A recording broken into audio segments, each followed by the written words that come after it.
Minu jaoks on siht ja eesmärk jõuda 2025 aastal Euroopa meistrivõistlustel top 8 hulka täiesti reaalne. Kuna noored on peale tulemas ja kõik on väga andekad ja paljudega kokku puutunud ise noortekoondistes ja varasemates võistkondades, siis võin ka öelda, et sisekliima on väga hea ja päevast päeva käib mitte ainult minul, vaid ka teistelt kõva töö selle nimel, et Eesti korvpalli tulevikus edasi viia. Lisaks on meil veel peale tulemas noori mängijaid, kes praegu ei ole koondise pilti jõudnud, kuid mängivad välismaal kõvades klubides ja kindlasti on väga perspektiivikad.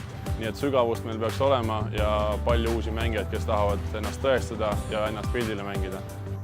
Rahvuskoondis on spordiala nii-öelda visiitmärk, et sellesse panustada peame toetama oma noori. Toetus nende jaoks on igalt poolt olemas nii treenerite, taustajõudude, mängijate ja kõigi poolt. Aga selleks, et nad kaela kannaksid, peavad nad kõvasti vaeva nägema, trenni tegema, enesesse uskuma.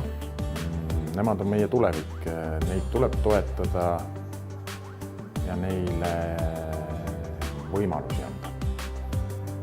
Eesmärk 2025 jõuda Euroopa parimate hulka on täiesti reaalne.